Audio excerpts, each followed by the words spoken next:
All right. So last session, you guys still on this airship that you've commandeered, now being captained by Flickerwisp, sniffed out and found the gnome who ended up being found out to have also been a stowaway on this ship. Not a stowaway. He was hired by the ship. He was a new cook. People noted he was awful at cooking. And you found him out eventually down in the cargo hold where he attacked the group as they tried to approach, somehow knowing somewhat that you guys were not who you were saying. I mean, it was a little bit cryptic in what he was saying, but he had figured out that you all also, obviously had a false backstory. He attacked you immediately. You find on his possession the backpack that clearly ties him to this not cultist, but sort of a very stringent order of gnomes that believes in the supremacy of gnomes from ancient times, hyper focused on arcana, very similar to what Ivandir was talking about a long time ago.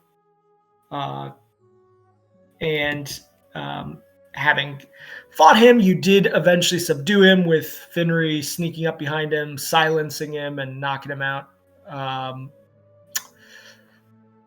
You did tie him up. You made sure that his hands and everything were extremely well managed so he couldn't cast. You gagged him. Finry slipped him some drugs.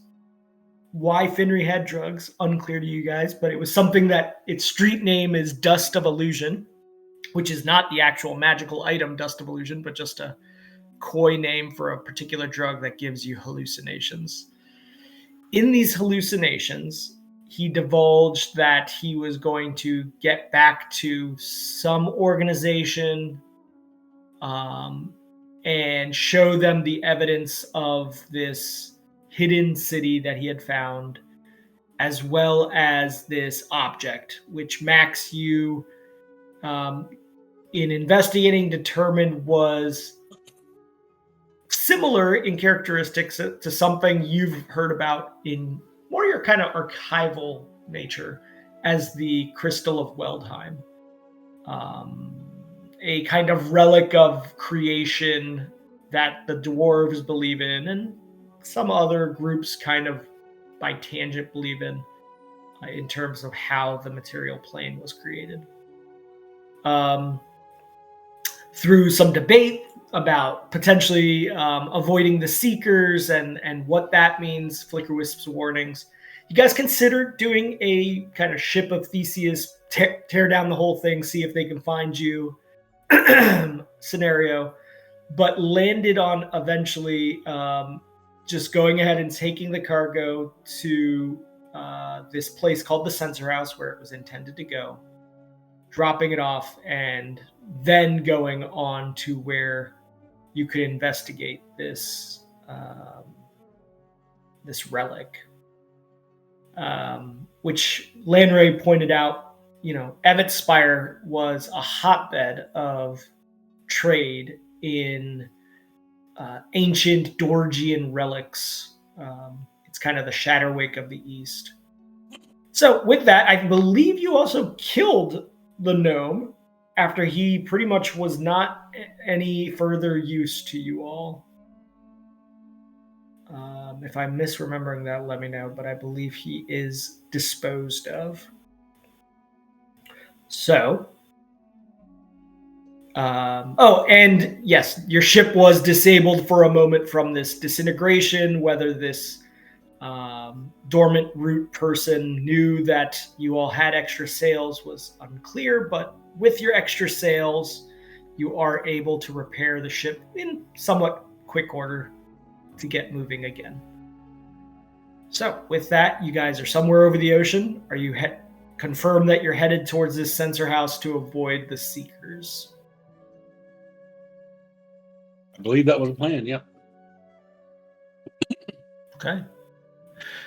With the assistance of Max's engineering plans and the bosun, the crew is able to rehoist, set up the sails in a somewhat safe manner. It does take some time to do it safely. They kind of have to construct a little bit of a superstructure to get up there and safely hoist it, something that's usually done at dock. But within the day, you all are able to do so. I will say that a day passes, so if you all want to rest, there is no dangers at this moment. I will say just go ahead and press your rest buttons and reset your spells as you wish. I have some cures left. Yeah, I don't even know if anybody needs them. Medolvir's pretty banged up. You got the Healthful Rest spell? Yes, I have that prepared. So yeah, it looks like with just Healthful Rest, you guys would pretty much return to full health if you use the sleeping bag trick. Yeah, my sleeping bag, my next slot item. Yep. Regular rest, and then Healthful Rest will give me 44. Yep. Which and will put for me any like 9 under max. So right. So yeah, Max, if you want to cast, you would get 33 if you cast Helpful Rest on yourself, and then also use the sleeping bag. Yeah, that's enough. Yeah. So if you want to, give Medolvir a couple of cures, I'd say 9 health would easily be covered by 2 cures, most likely, unless you roll really crappily. There you go. Yeah, there you go. 1 got it. So, Medolvir, you are also at max health. Now, I want somebody to roll a 1d100.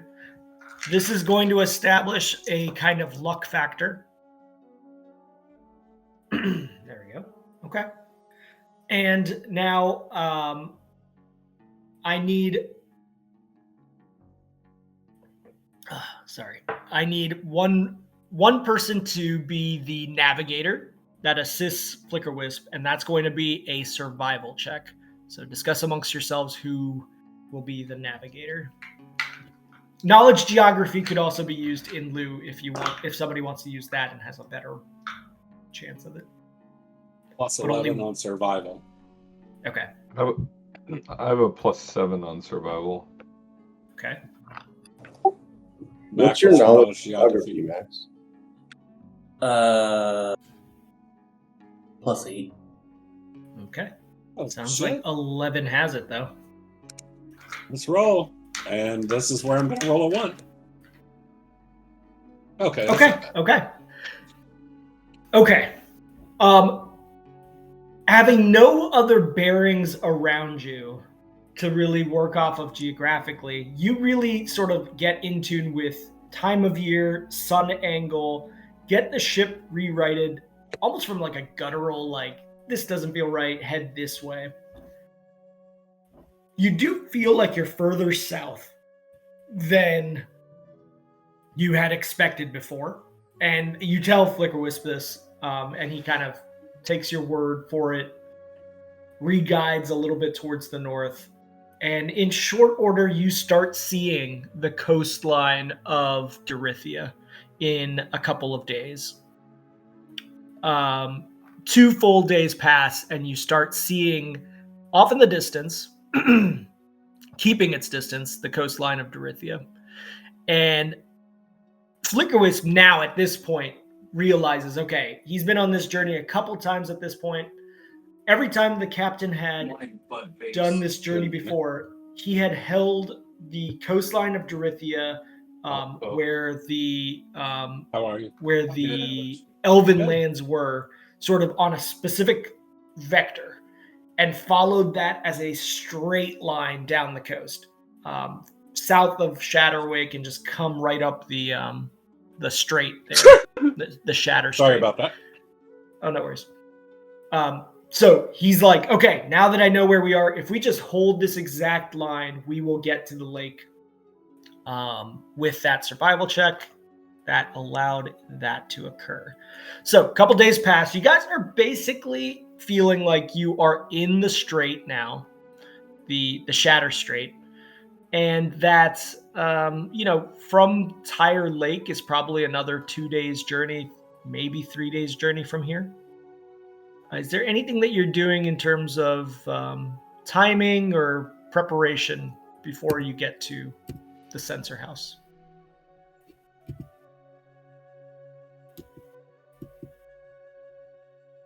If not, I need another person to roll a random 1d100. I can do that. Okay, go for it, Leonard. Okay, noted, Finry. You're doing poison making. Okay, low is good with 1d100s. Nice and low. This is not like a table of 100 effects kind of situation either. There is a actual sort of luck aspect here. So, okay, yeah, with a 17, you do nothing abnormal happens this day. There is no further need for a survival check.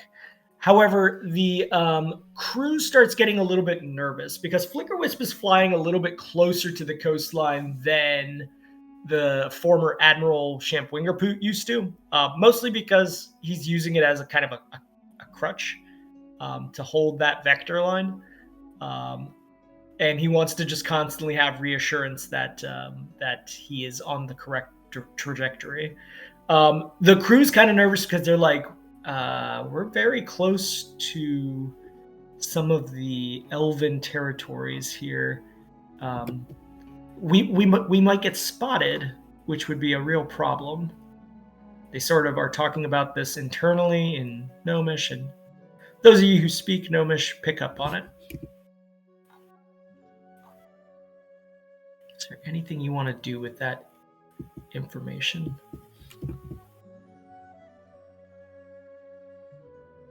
I don't know Gnomish, so I have no idea. Yeah. I mean, I would say, Flickerwisp generally and Finry, when you guys hear Gnomish, I'm just assuming the party is kept abreast of what you guys hear.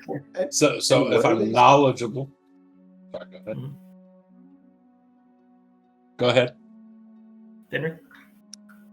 I was just, and what are they saying? I'm not sure I quite understand. Yeah, they're kind of like, you guys are very close to the Dulandrian coast, okay? And in this ship usually likes keeping a very covert cover. Airships are not a thing that people see here in Dorithia. So they do not like exposing themselves in any way in order to avoid attention. But because Flickerwisp is feeling kind of nervous about getting lost again, navigating, he's keeping a very tight line to the coast. So less than a mile. Tell him, in that case, probably best to stay high and out from the shoreline, and that with my help we should be fine, because I'm very good at finding my way across the directions of the horizons. Flickerwisp just kind of goes like, okay, Madolfir, I know you're really smart in things. And then he kind of like is somewhat joking around with you, but also there's a little bit of dismissiveness about, your abilities to do that. He does direct a little bit off the coast to avoid being within sort of line of sight. And he lowers the elevation down so that, on the horizon, you guys would only be pretty much able to be spotted by a ship passing. I need you to, or whoever's going to guide now, with less ability to spot the coastline, because you guys are now really trying to get into a very tight trajectory and navigation towards where you're going. I need someone to give me a survival or a knowledge geography again. It's a higher DC this time. So discuss amongst yourselves who's doing that. I've had a couple of pretty good rolls, so... can I assist him? I would allow an assist on this one, and keep in mind that survival is going to be an even higher DC versus just a pure knowledge geography. So decide if you're willing to continue with the survival being the primary, or if you want a knowledge geography being the primary. How about I help you, Max? Sure. Okay. Probably a great decision to go with that. Yeah. Yeah. Okay. Max, having studied maps as a hobby of yours in the past, you know the nooks and crannies of various inlets along the Shatter Strait. Obviously, you guys traveled to Shatterwake before, somewhat coming through this exact path, if I remember. You were on the coast of the Cragwild when you came at one point when you chartered that ship over. So, with that, you are able to cross along the Dulandrian coast without being spotted, all the way over the Cragwild itself. So you find yourselves over the large expanse of undeveloped forest and lowlands and river valleys known as the Cragwild.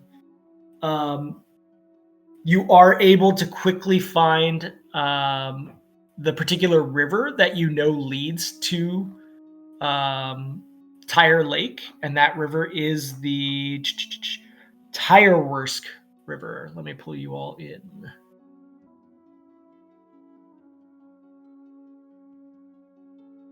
Let me know when it loads.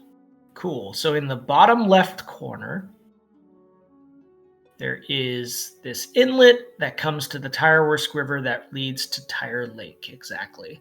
And you know, Max, that if you follow that river valley, you will avoid any major cities and able to make it to the lake itself. I need one more 1d100. Randomly roll somebody different this time. I can do it.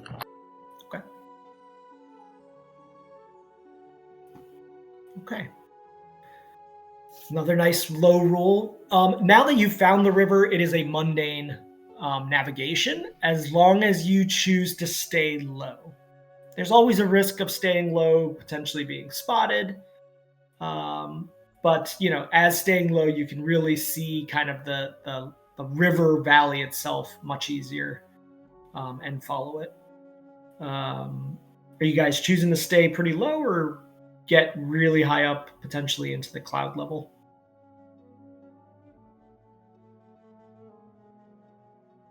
Negatives of staying low is, again, people might be able to spot you if there's some passerby.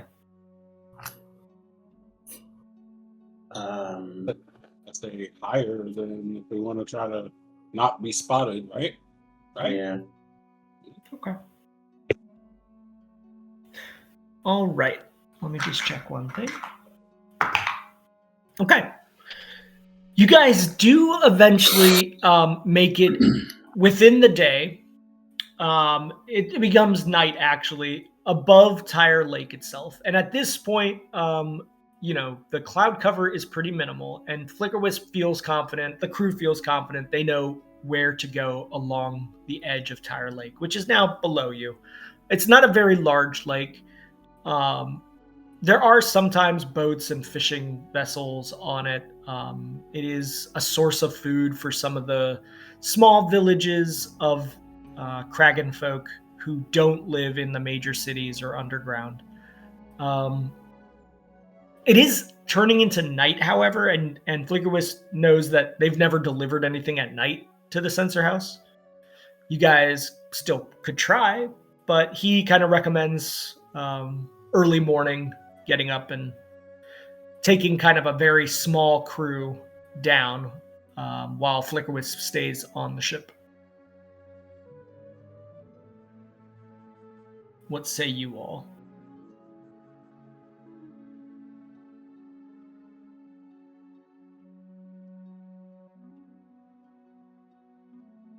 Okay.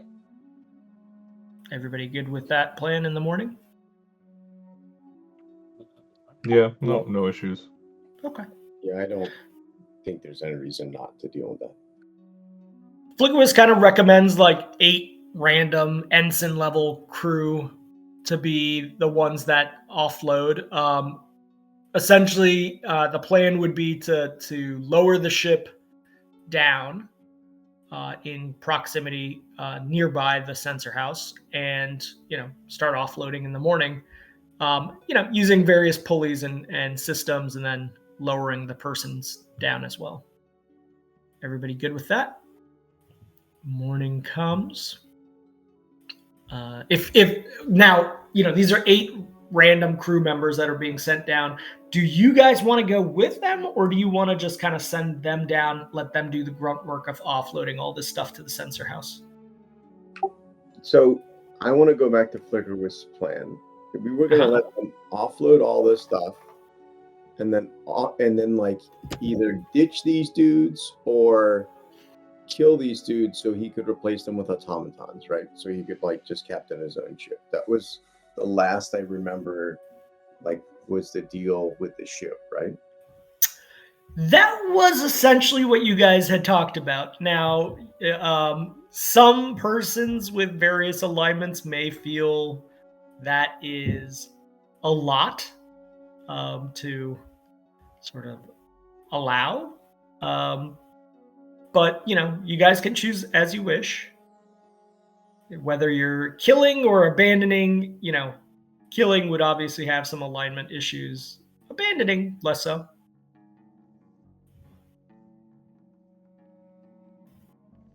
Just logistically, like the time that Flicker needs to build enough automatons to run the ship,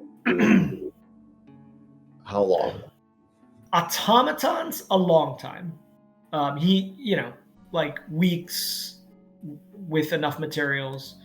The unseen servants that can do a lot of the grunt level work, less so. He can do, like, if I remember correctly, he can like generate 5 or 6 a day that regenerate over the week, and he has a means of essentially maintaining 3 times his daily capability. So he can create kind of like a ghost crew of 20 or so folks, which would be enough probably to operate the ship under normal conditions. There are a couple of automaton sort of constructs. They're not sentient constructs, but they are sort of tool-style constructs that he could apply some modifications to in quick order also. So would it be possible, if we somehow got the crew off the ship, that he could fly the ship without the crew? With you all aboard... Yeah, with you all aboard, the constructs, don't forget Jameson's also aboard, and the initial unseen servants that he has, he could probably get the ship to fly. It would be a little bit more inefficient than otherwise for a time being, but he could do it. It would be feasible within a day, really. Once you've got rid of them, you guys could at least get away from them within a day. So is that a way of saying you wish for all the crew to assist with this matter? Of offloading? I mean, that's kind of what I was thinking. Okay. Or even all but a handful of the crew would be fine, and then we could just shrug the handful. If you guys don't want to take anything back, we can just have them, the main crew leave. Flickerwitz kind of just like raises a hand for a moment and goes, I would like the goods that we would be getting back typically to be loaded back onto the ship, though, because those could come in handy if we need to construct anything. Well, then we're going to have to deal with the crew.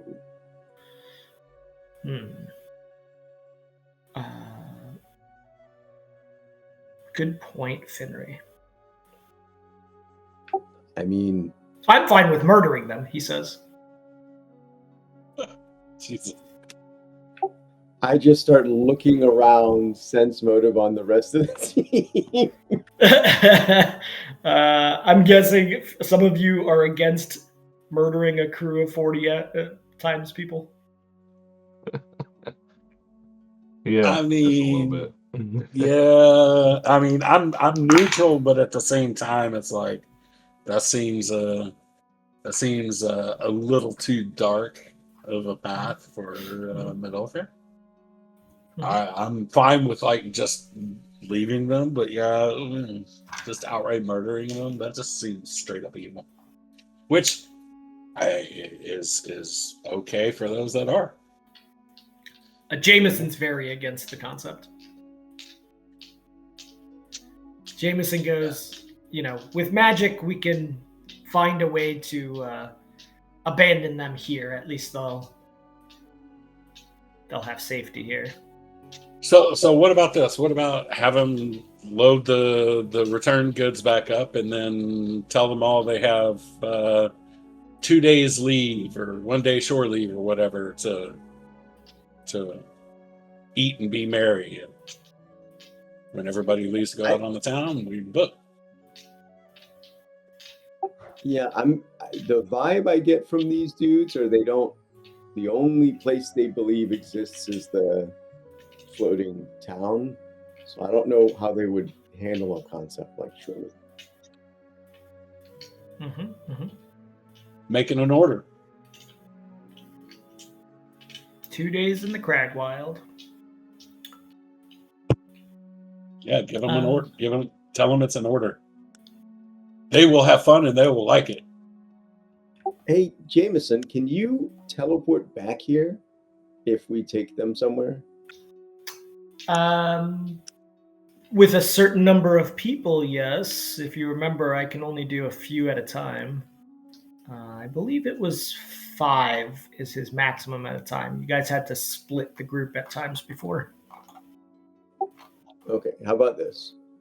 We still have to bury the gnomes that got killed by the bad gnome, and we still have to transfer the body of the whatever the bad gnome and the captain somewhere. So we could say, hey, we're going to have to bury these folks into the ground here because it just makes sense. And then we can take the whole crew to do like a ceremony. And then you can teleport us back because the whole crew aren't there. And then we'll just ditch them. That's a good idea. I like that idea. There's less killing in that idea. Unless there's any disagreement on that, this funeral concept, Jameson's for it. Yeah. I do like say now, none of the crew are like magicians, right? We're not going to get fireballed when we try to take off, right? Flicker Wisp thinks through that, and he goes, well, I haven't seen much combat other than, when you guys were fighting us. I was kind of brought in as that person. So that might imply that Shimp Wingerpoot also maybe hired others that were. And he kind of like looks around at the crew and he's like, but these guys, they're not, these are not your top-notch personnel. There's very few people in Afrin Crag who would choose to not live in the city, which is, everything that a gnome could ever want, and instead go on a ship. So these are kind of like the dregs of society, I don't think they're that capable. Otherwise, they wouldn't be doing this. I mean, they sound like my people, man. Sure. No offense, yeah. But they are your kind of people, the dum-dums that don't know magic. Yeah, colored hair and like piercings. This is my jam. Yeah. You guys do start seeing the sensor house itself. I'm going to go ahead and say you guys start lowering down the ship close to the lake. There is kind of a place where you can float above a dock. And the lakeside in this little sensor house itself looks like this. That didn't work. There we go. So you see this kind of like purposely somewhat camouflaged, overgrown structure that is in the middle of this crag wild along the side of a lake. There's not much civilization around. All the crew sort of sees it also, and this appearingly, is the way that it's always looked. It's not like there's nothing unusual about it. As you lower the ship down, Flickerwisp ends up being about 25 feet above the surface of the lake nearby, over some little bit of land that juts out that they can lower things down and push them along. Okay, so you guys are going to tell the crew that after you offload and bring back things, there's going to be a funeral, yeah? Yeah. So what I need is somebody to be the diplomacy who states that. Not it. I am a +7, I think, at diplomacy. Okay, yeah. There's nobody else that can. Flickerwisp definitely is not good at that.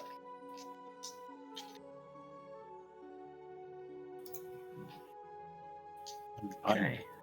I'm negatively good at that. Yeah, I bet, with charisma. Yeah, but mine was terrible, so I'm surprised that was that. You give a pretty rousing speech, remembering the 2 fallen crew members who died because of the person who came aboard ship. You tie it back to the whole mission of you all being on this ship. I don't know. Is there anything else you want to add to that as you tell the crew the plan? No, I will spend a lot of time bad mouthing whatever group that guy was saying he's a part The of. dormant. The dormant route, and how clearly the captain and this guy were in cahoots and doing all terrible things. And I'm so glad I found them, but so sad that they had to pass away.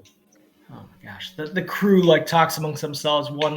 One is visibly like emotional, must have been friends with one of the crew members who died. They agreed to giving them a resting place on the earth as opposed to back in Afrin Crag. It is the way of the gnomes to be buried in proper soil. So they all agree to do that once they get the delivery done and avoid the seekers coming after you all.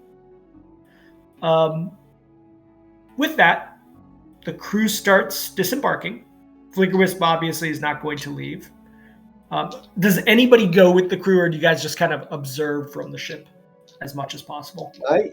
I actually want to shadow the crew. I don't want to make myself obvious. I just want to observe what they do, and I want to check out the sensor house. But I'm just going to hide and sneak around the whole time, so I don't know if the rest of the team wants to come. Okay. I think non-gnomes actually would be a hindrance, so probably best for us to wait with the ship. Okay. Like if they're expecting this delivery to show up, being brought by a ship full of gnomes, and there's non-gnomes with them, it may raise suspicions. Okay. Yep. Or at least that's my thought. Okay.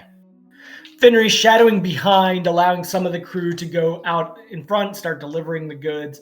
You notice they drag it using these kinds of like rolling dollies almost along the ground. There's a particular path that they seem to be familiar with to get over to the sensor house that wraps through the trees and comes around to the other side. So you see the sensor house roof line here, but the backside and portions of it are kind of surrounded by this overgrowth of plants.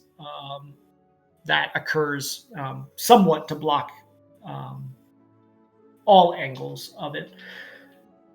So as you're shadowing behind, you start to hear some screaming. And the people on the ship also, the rest of the party members on the ship also hear that screaming. And you hear voices yelling out to run. You pick up the word in Gnomish, Finry, for run. Inopportune time for a 1.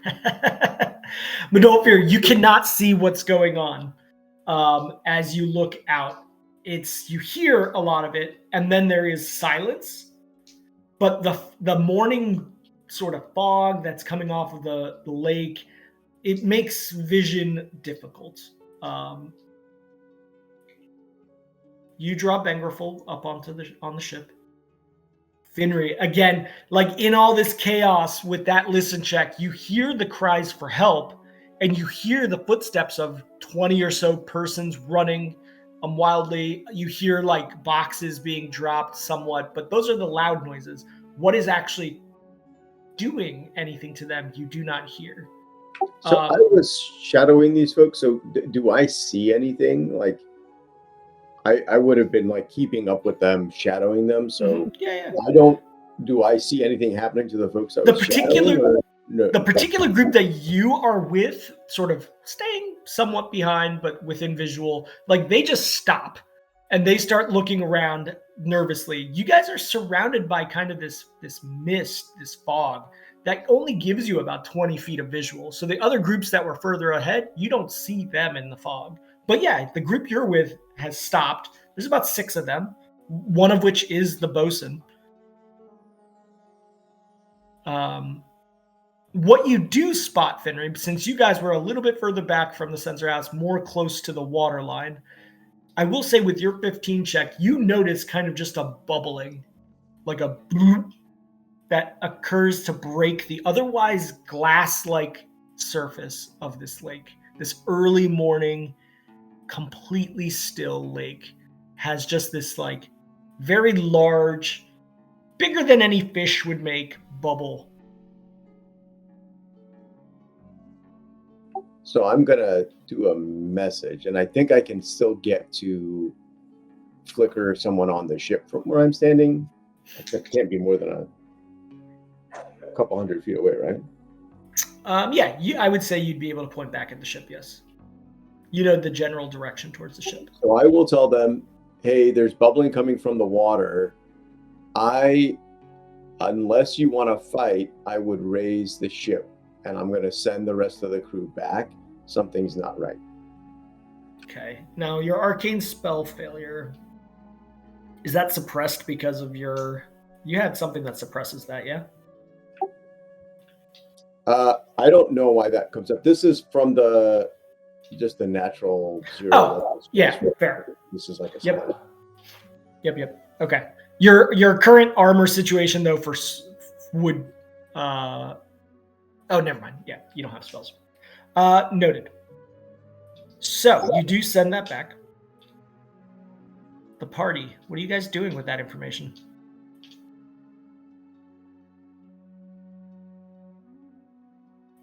It's about 30 feet down from the ship. About 90 to 130 feet or so is what you estimate the Finry's group of people moved. With this being the Cragwild, so would have been somewhat, having lived in proximity to the Cragwild. Is there anything that I can think of from my upbringing that makes sense to be like, something from that lake or lakes in general? I mean, okay, the Bakabites... That would cause that much fear. Yeah, the Bakabites have endless stories of the Cragwild. It is part of your Exodus story from Bohemia. That when you crossed the Cragwild, it was like the tests of your faith, not faith, but tests of your resilience as a tribe. And, there were just dangers everywhere, magical dangers that are ancient and that you guys turned into mythology to some extent, oral tradition. Yes, there are endless amounts of magical beasts that you have heard of that could be the cause of this. Okay. Or it could be an ambush. It could be the Seekers. You don't know. Okay, Finry, you yelled to the bosun and the rest of the crew who was carrying the box ahead of you. to run. They immediately do so. They begin running. Max, your knowledge nature check. What are you trying to find out with that? I'm trying to figure out, based on Good Lord. what we were just told, Okay, like, noted. what is this? You know? Yeah, you all, from your vantage point, did not see any kind of bubble. You are currently just hearing a fog seeing a fog and hearing these cries, and then you hear Finry yell out in that fog to run. From what you can tell, Max, I will say your knowledge nature will tell you that this does feel like a natural fog. This is not some sort of like magical casting fog. Finry, as you yell to run and you turn your cape and almost become camouflage in the underbrush, a large, hulking, monstrous figure stampedes with almost no sound.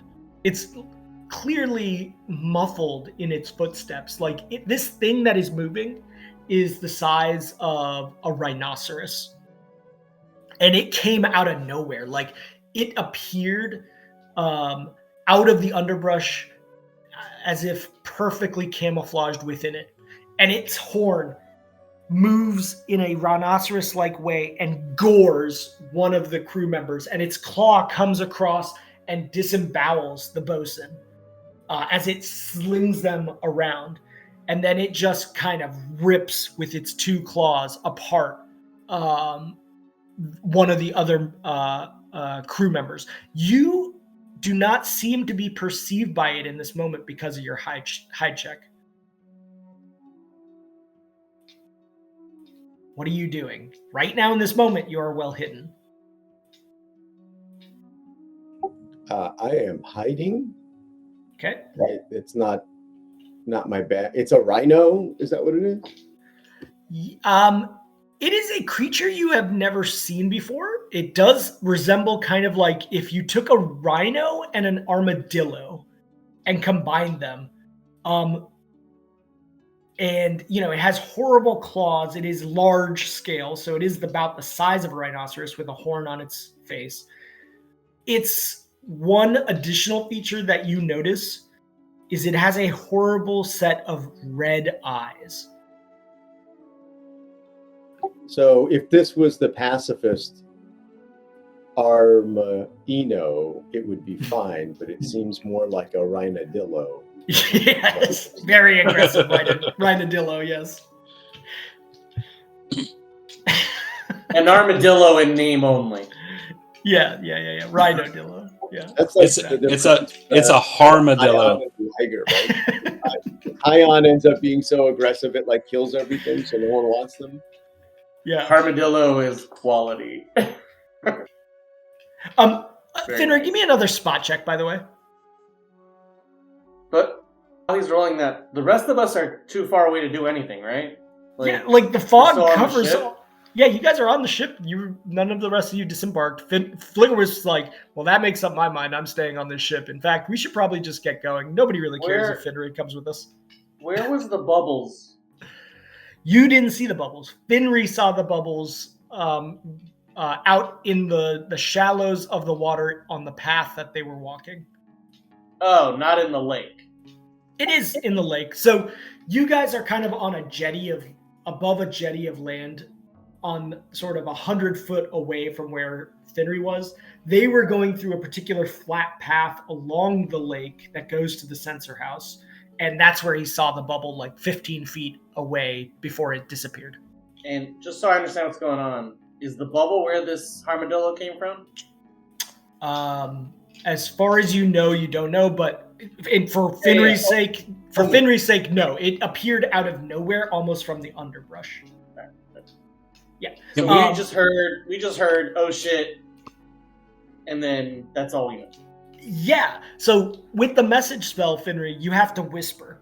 This monstrous being, you don't know how good its listening is or anything like that. It just killed 3 members right in front of you instantaneously.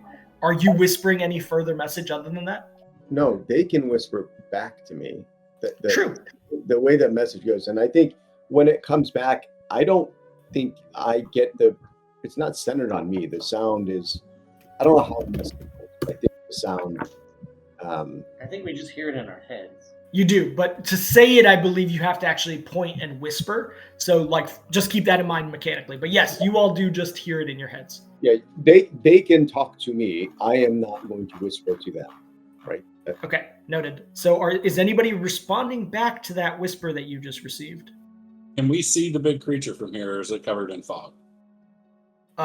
You cannot see whatever is happening beyond the fog. What you see is fog and the little roof line of the sensor house, because it's such a large object, almost in like a silhouetted fogginess. Okay. First off, I'm gonna turn to Flicker Wisp and tell him, you touch this ship, and I'm gonna take your hands off. Fenry will come with us. Fine, Middlefield. Because he made the comment about taking off without Fenry. No, sir. Yep. Sir. Okay. And then I'm gonna go back and be like, shit, I don't know. Yeah. So all he told us, what was the message you sent us? Was it about the bubbling in the lake? Or what all did we get from? What did you say in the original, Henry? I think at the time I was basically saying there's something in the lake and it's bubbling. I'm gonna send the folks back. There's a problem. Like I can't remember like exactly. Okay. I talked about the lake. I talked about sending the folks back, and I talked about those things. But there was nothing about monster on the land. That showed up afterwards. No, I heard the screaming. So I heard the screaming, and I saw the bubbles. So I said something's wrong. Be wary of the lake. So it was definitely. I clearly knew there was danger because I heard people getting off. Right. Mm-hmm. Right. Yep. Okay, but the ship is not in the lake right now. No. The ship is above like a jetty of land that is adjacent to the lake.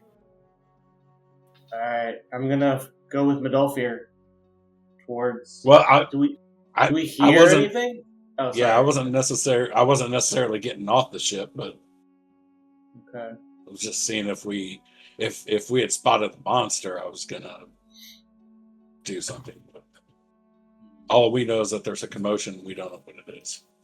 Yeah, you do not feel able to spot whatever is happening from this ship. It is too foggy right now. I'm just gonna whisper back to him. Hurry back! Make your way back. You're saying that to Finry. Okay. Yeah. Finry, back to you. With that spot check, as you look out into the fog, this being that just gored and rended and killed the crew in front of you, it seemingly... Let me double check. Yes. You don't see it anymore. You went from seeing it to it becoming blended in your vision almost instantaneously. It's a predator. Now, keep in mind, you did roll a 26, which typically a 26 would be able to see, like, basically the effects of an invisible being in front of you. However, because of the fog and environment, that 26 is being debuffed pretty significantly. Your natural 26 is occurring, but then there's other things that are aiding his camouflaging. What you did see, I will show you sort of an image of what you saw so that you guys can keep it in mind, is this. I'll just do it in the Discord for now. There you go. Something that kind of looked like that in the Discord. Let me see if I can bring it in.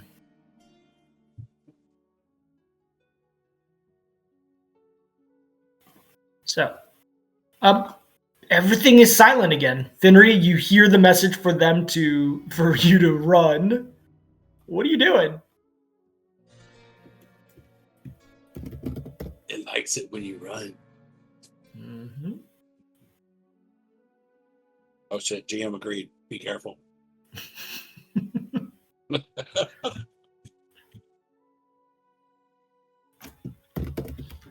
Are you moving at all, Finray? I'm gonna do another one of my racial spell likes, which is Ghost Sound, and I am gonna use the sound of like a group of gnomes dragging a box as far away from me as possible, so I can actually make it to the ship. Okay. You do so. You make this sound appear in the distance, closer towards the sensor house, giving you a pathway if there is something blocking. As you do so, you notice its appearance out of thin air again. Like 20 feet in front of you, you notice this weird change in its spiky skin, where they almost like a porcupine, they kind of stand up a little bit more. And its eyes glow a little bit more red just for a second as it begins to charge off in the direction that you just sent your ghost sound.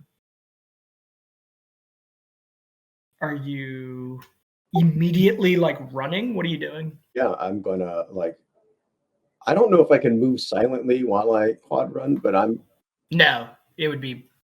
How far away am I from the ship? You are about 120, let's call it, feet away. There's like a pathway that you could follow, or you could just straight up like run along the rocky lake front, or you can run through some like underbrush. It depends how you want to get back there. But yeah, 120 feet.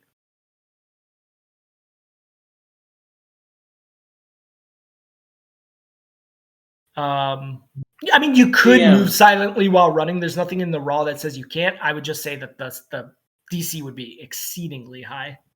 Yes, Max.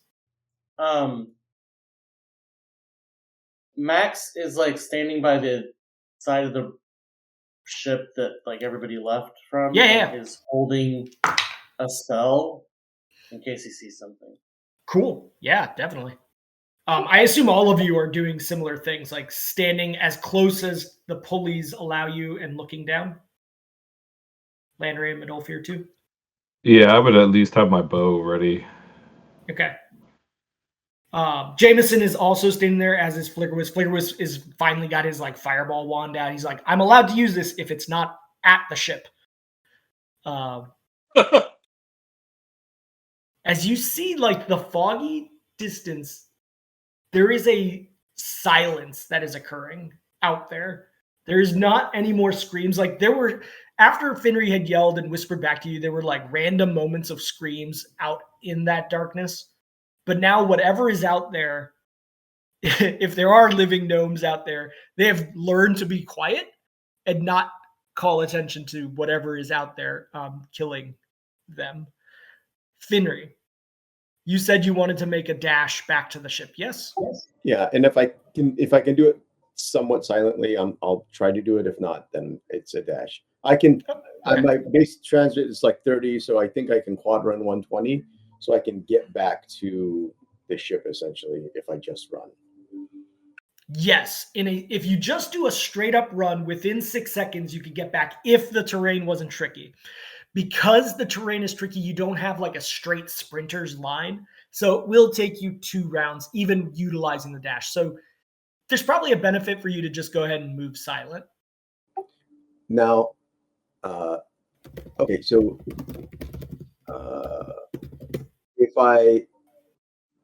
if I use the how far off is it for me to take 2 rounds? Because I have the chrono charm of the Horizon Walker, so I technically get an extra little bit as well. So yeah, I've just copied in the SRD for move silent. So like you're 120 feet away, so whatever amount you can use the chrono charm for obviously would be like great. Otherwise, if you are still moving silently, you move 1/2 your normal speed. And then, yeah, you see the regular penalties that apply if you wish to try to move faster. So it becomes practically impossible if you're trying to truly dash the entire distance in 1 turn. And yes, the bogs and the undergrowth and all this stuff around you will hinder it to some extent. So the question is, do you wish to utilize that charm to start and at least reduce the distance, get you out of this hiding spot, or what do you wish to do? I mean, I want to get to the place where I can do a full-on dash and get like how close could I get if I did a full-on dash? How close to the ship? This is kind of like what I'm trying to If figure you out. did a full-on dash and just ignored the move silent, I would say with this terrain, you would make up 60 feet of the distance. So like you would get halfway back with this kind of like obstacles in front of you. Otherwise, like this terrain is difficult enough that unless you were land right, you actually slow down your normal step. This is difficult terrain.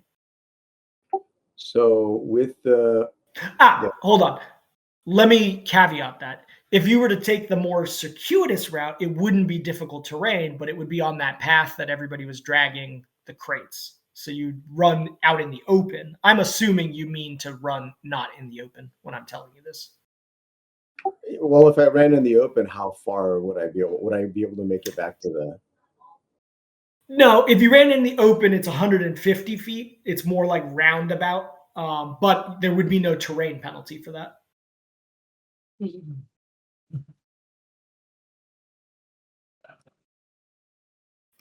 Yeah. One thing to just always remember with quad step is it only works in straight lines, right? I believe you have like if I could just take a double move and move 60 around that 150, or right. I can do like go through the brush at basically the same thing, right? I'm sorry, I'm reading the raw on quad step. I think it's not even viable to do the quad step if the terrain is not suitable, unless you have the feat that allows you. Oh, no, I've given up on that. I'm just trying to figure out if I want to stay on the path or not. And so if I stay on the path, I'll move 60 and there'll be 90 left. But I will still be able to only move 60. So I can go 3 turns if I'm on the path, or 2 turns, I guess, if I'm not. So I think I'm just going to kind of go through the brush at 60. But I don't think. Here's what I'll allow. I'm going to say with a balance check, you would void out the potential sort of obstacles in rough terrain if you choose to just do a straight line towards the ship through this kind of difficult stuff. So that would give you 60 feet. I won't give you the 120, but you will not have a slowdown from the terrain if you pass a balance check DC of 15. There's no negative to it if you choose to. So essentially what you're saying is you want to just move quickly. Okay, that's an awesome roll. Nice. Nat 20. So here's what I need you to do. That's great. You did that. However, I need you to roll a reflex save. I mean, I just burned my 20, so well, there we go. Okay, excellent. And you have evasion, right? I believe you do. It's part of your class skills. So yes, you quickly take off, and as you do, there is something almost like a pebble in your shoe feeling. As you take like the 4th step, you feel amazing. You're like leaping like a freaking gazelle around, zigzagging as needed to make this distance up as quickly as possible. However, your foot strikes something and you feel a pinching feeling in your foot for 2 points of damage. But you're of such nimble capability in this moment that you feel like if you had taken a more like heavy footstep, you would have been like harmed by this thing. And you realize, oh shit, the ground, it has these tiny little painful spikes that you otherwise didn't see a moment ago. But regardless, taking that 2 points of damage, it does not affect you any further, and you are able to make it 60 feet. And now you can see the dark shadow of the ship. And in this moment, there is nothing blocking you from the ship that you can see.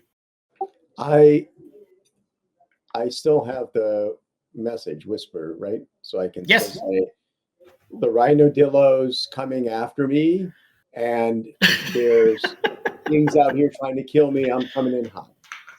Okay. The group. Rhinodillo, is that what you're checking, Max? Yes. Okay. You do like a quick database query of your Rolodex of like creatures. Like depending on what kind of rhinodillo he's talking about, you're like, well, a bullet's kind of like that, and there's like maybe like this thing. None of those would cause this issue. I say invisible rhinodillo. So just put it down. That helps, Max. You and actually Minolfir have heard of magical creatures that can appear from the camouflage of the crag wild and gore their victims. They are generally protective of something like this. These magical creatures, they flock towards some sort of beacon that they surround. They are not like killing out of hunger. They kill out of like this sort of innate territorial sense. Maybe that's what this is. It fits somewhat. Finry, as you send this message out of the nothingness, and the group does see this now, out of the nothingness comes a charging.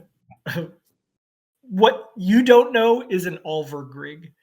That is the creature that you recall, Max, and it is actually the name that the Bakabites also use for this being, an Ulvergrig. And it is going to attempt to gore you, Finray. It is charging in hot. Did it see me? Yeah, it seemingly did. See or sense in one way or the other. So the ghost sound didn't really fool it? Or this isn't the same one that ran off. Son of a It bitch. does, Finry, it does look slightly different than the one you saw. Its horn is in a slightly more angled direction. 25 to hit. I am taking 7 damage. Okay, Now, and as... GM, you said that Finray saw it coming out of the fog. Did I see it? I would say now, because when it comes out of its camouflage state, it is much more apparent. And although he is 60 feet away from you all, you don't see him, but large objects through the fog do become apparent. So I will say that you guys did see the shadow of a rhino-sized being running through, and you heard the sort of grunt at the end of the message spell of Finry being struck. And all of this is happening kind of 30 feet down and 60 feet over from you all. Before any action occurs, Finry, not only are you gored and take that damage, I need you to give me a strength check. And pretty much, you're going to need a 20 on this, pretty much. Okay, yeah, that's going to fail, but I'll roll it anyways. Yes, that fails. It matters how much it fails. So the 15 helps you. You would normally feel like a creature of this scale hitting you the way it did would knock you so far back. You find some sort of footing behind you, and it's important because had you rolled any less than a 15, you would have been thrown back into the water where you saw potentially this kind of bubble popping. However, you catch yourself not prone, and on the shoreline rocky edge of it. Now 5 feet closer to the ship, actually. And with that, I'm going to pull everybody in here for a second.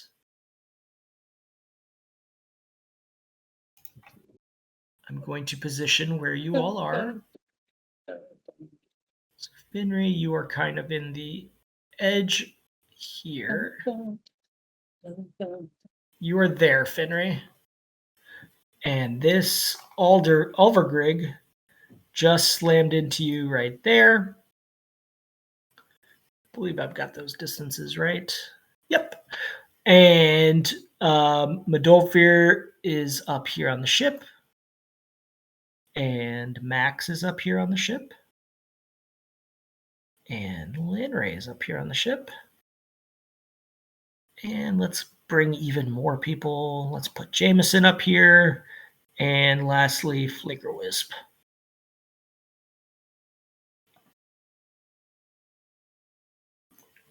Okay.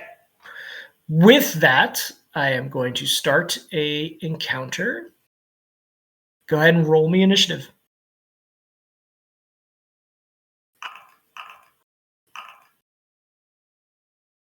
Since I said that I was preparing action, do I have to wait for my initiative, or No, do I will get- say anybody who held action before the initiative rolls, you have one standard action as a reaction, keeping in mind that there is some concealment occurring because of the fog, but general position of the Ulvergrig at least is known.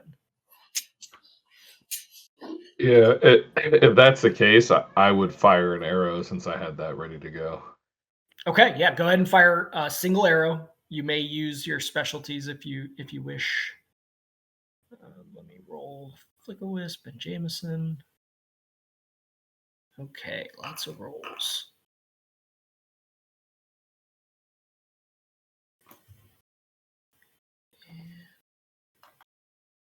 Okay.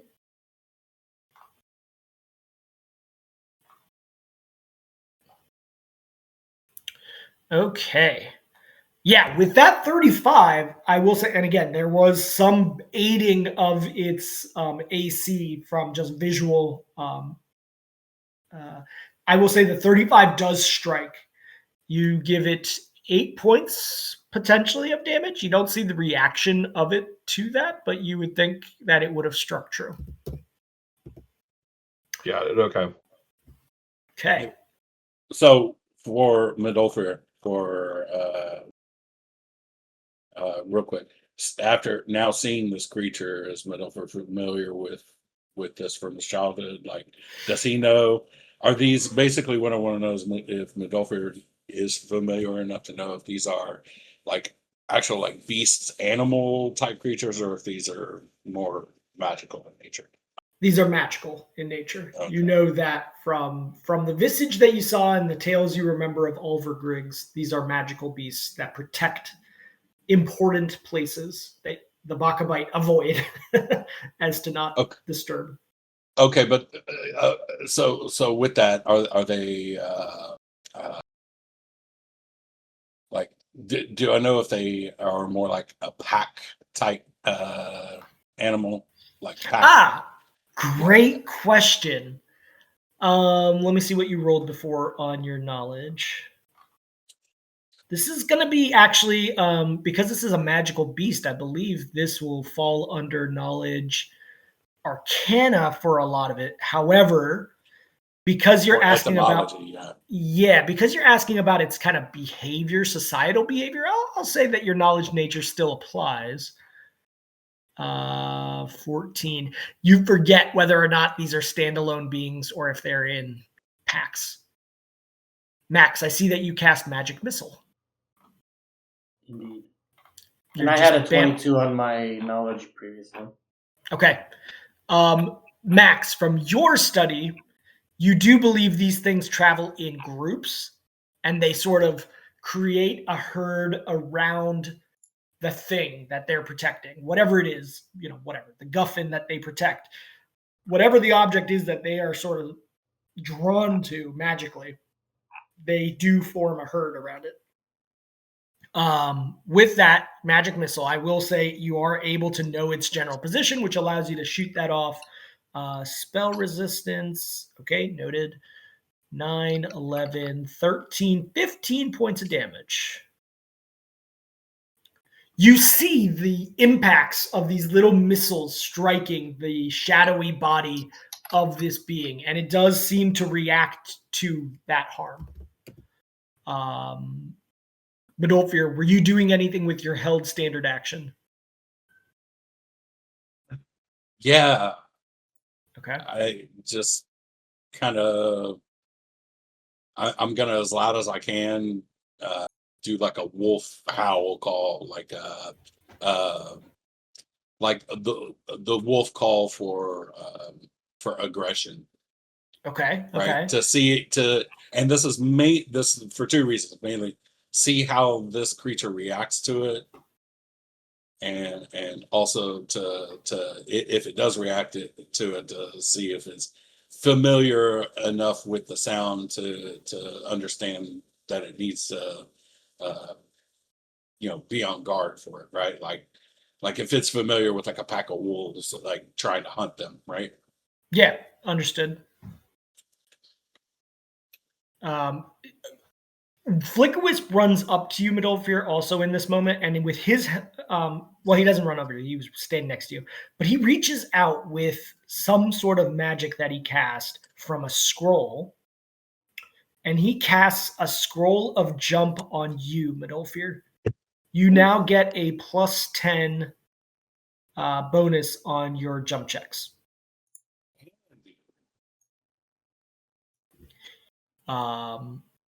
So go ahead and I'll go ahead and do that real quick. Who's the top of the order here? Is it Finry? It is I. Okay. So go ahead and tell me what you are doing. So I'm going to cast my assassin spell of the day, which is going to be Lightfoot, which is a swift action, which just means I avoid attacking. Okay. Yep. Hold on, just adding this buff to Midolfir. Specific skill. And it is jump. Okay. How do you do broken movements with this? Do I hold shift down? You hold control and then you click. And then when you're done with it, you press space. In this moment, I will add in some different music. Okay, Midolfir, you should have that buff now on you. And Finry, Lightfoot is okay. You have that applied now, Finry. It only lasts one round, so it just gets me out of the trouble. He doesn't get an attack of opportunity when I do that. Okay, and it's a swift action. Cool. So with that, did you move a full 60 feet just now? I moved 30. 30? Okay. What else do you want to do? That's a standard move.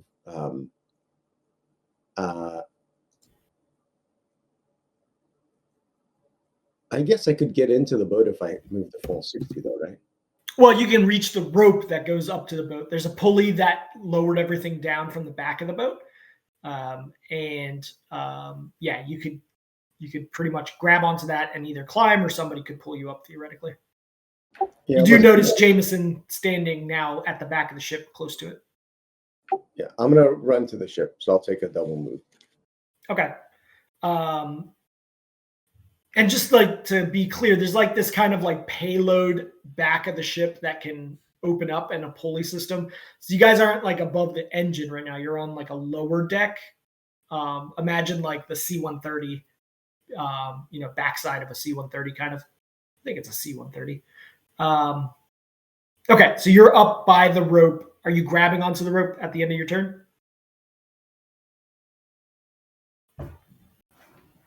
Finry? Yeah, I mean, if I can climb, I will climb. You won't be able to climb, but you can grab it. Next turn, you would be able to climb it. Yeah, I'll grab it in case someone wants to yank me up. Cool. All right.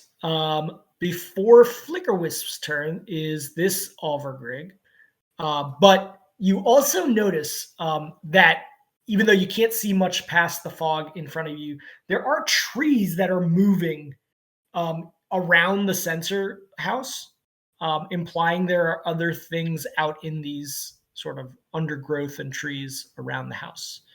The Overgrig will pretty much back into the underbrush there, and you completely once again lose sight of it. It's perfectly camouflaged into whatever backdrop is out there. Did I pick up any reaction to the howl by it before it moved out of sight? Like, from the one that was perk up. From the Yeah. one that you could see, the silhouette of the one that you could see, no. But when you did howl is when all that kind of rustling in the trees occurred. It was like instantaneous with that. So keep that Okay. in mind. Yeah, you're not sure what happened to it at this point. Flickerwisp kind of yells out over to Jameson to help pull the pulleys. He runs over also to assist with that. He's like, menial work is the worst. And he looks and sees.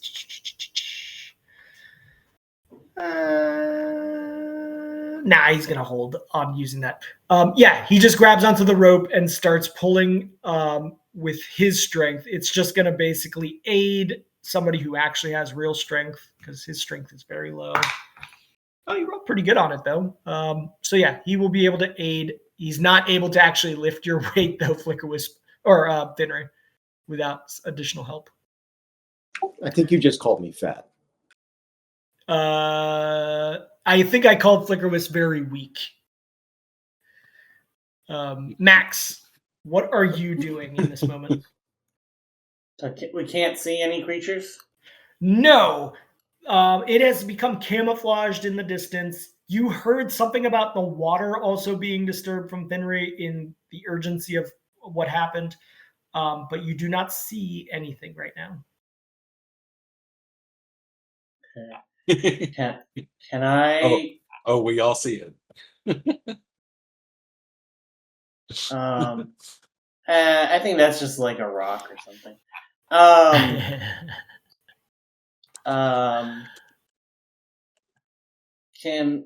Can I head, like, there's nothing I can do to help Finray. He's gonna have to climb up. Mm-hmm. But can I head towards like the helm? Yeah, So, like, and some of this there ship, so that we can take off as soon as we can. yeah, some of the ship geometry, because of GM artistic failure, is a little bit off. The ship itself is actually a little bit bigger than what's depicted here. It's more like that. Hold on, it's more like that size. Just Yeah, yeah. Okay, so you want to rush towards the front. That means that you run through. So what you guys didn't realize is that room that Finray was being held in, the chicken coop room, is this sort of observation zone where the pulley system can work. And it essentially has like a secondary deck that's above the cargo hold below it that comes up through a hatch. And you open that hatch and you can lift the goods and then take it out from the back onto a different pulley system. So are you running? You would be running from inside the ship back up to the top on the deck, Max, is what you're saying? I'm taking the most direct route to where I can control the ship. I don't know. Okay. It'll take you 2 rounds to sort of get to like the helm area.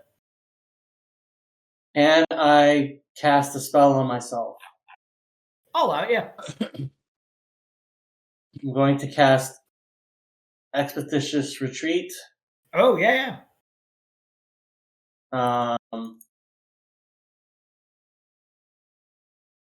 Yeah, that'll give you the extra land speed, and that lasts for minutes. So I will say with that, you are like the Flash, moving much faster. And I would say that you actually, inside this ship for this first round that you would use, had a kind of straight line back up where you needed to go.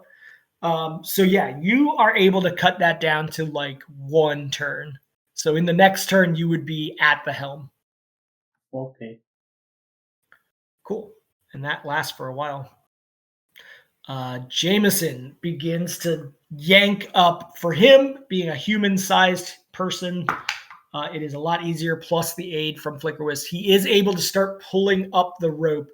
Flickerwisp, or Finray, you are picked up off the ground about 15 feet, about halfway up now as you're holding on to the rope. I will not make you do a strength check for that. I think it's fairly mundane to hold on to the rope. He uses his turn to do that. Lanray, what are you doing in this moment? I'll use my turn to go over and help get Finry up. Okay. Go ahead and I think you can move and do a strength check also. So go ahead and give me a move and a strength. What you're trying to hit is a 15. Oh, no. So with that, you kind of like make sure that the rope is stable, but you don't give any further progress to Jameson than what he already did. So it'll make it easier on the next round to bring him up. Madolfir, what are you doing as you see everyone gathered around to bring Finry back up? I'm gonna go assist with the rope and yoink him up. Okay, yeah. Same thing. It's going to be a move and a strength check.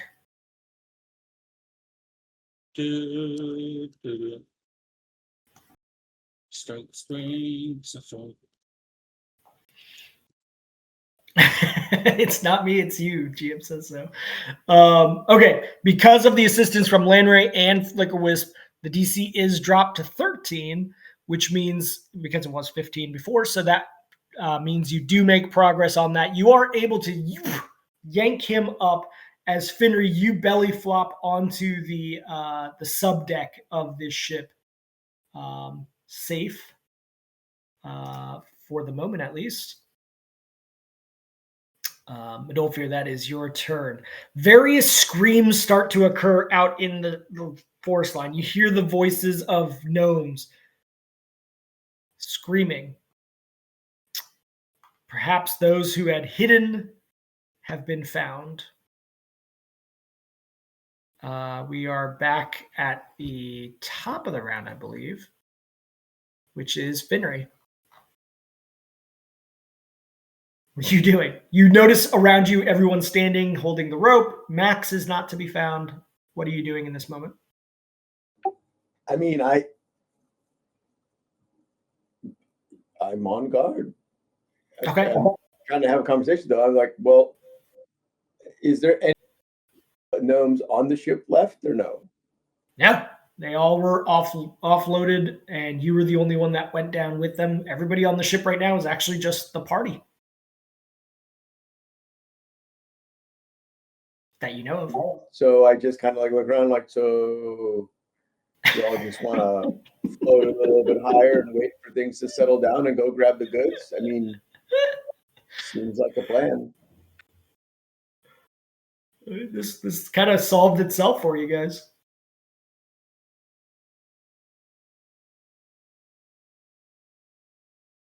Let's say the rest of you. I'll say in this moment, as a free action, you guys can discuss if you're deploying again, trying to save some gnomes, or if you're lifting up a little bit higher, leaving this place altogether. What are you guys saying? So, Since the how hard is the Alpha Grig, by the way? How hard is it to fight? How hard is it to fight would require some various abilities to determine, but it seemed to be a beast that could kill low-level beings almost instantaneously, and it hurt when it hit you. Max, with that knowledge arcana, they are not legendary beasts, but if you only faced one in isolation, Finry, and it hurt a lot, if there are others out there in a herd, they are extremely dangerous. They get stampede capabilities. Their goring is awful. And they do, Max, you do know that they are capable of sort of inertly creating spike stones around them, which immobilizes people, which makes it even more dangerous to be around them. Okay, so since the message is still running, Max is going to say, are we still trying to pick up the cargo? Because I don't think we can do that. We just have to wait until whatever these things are leave. I don't.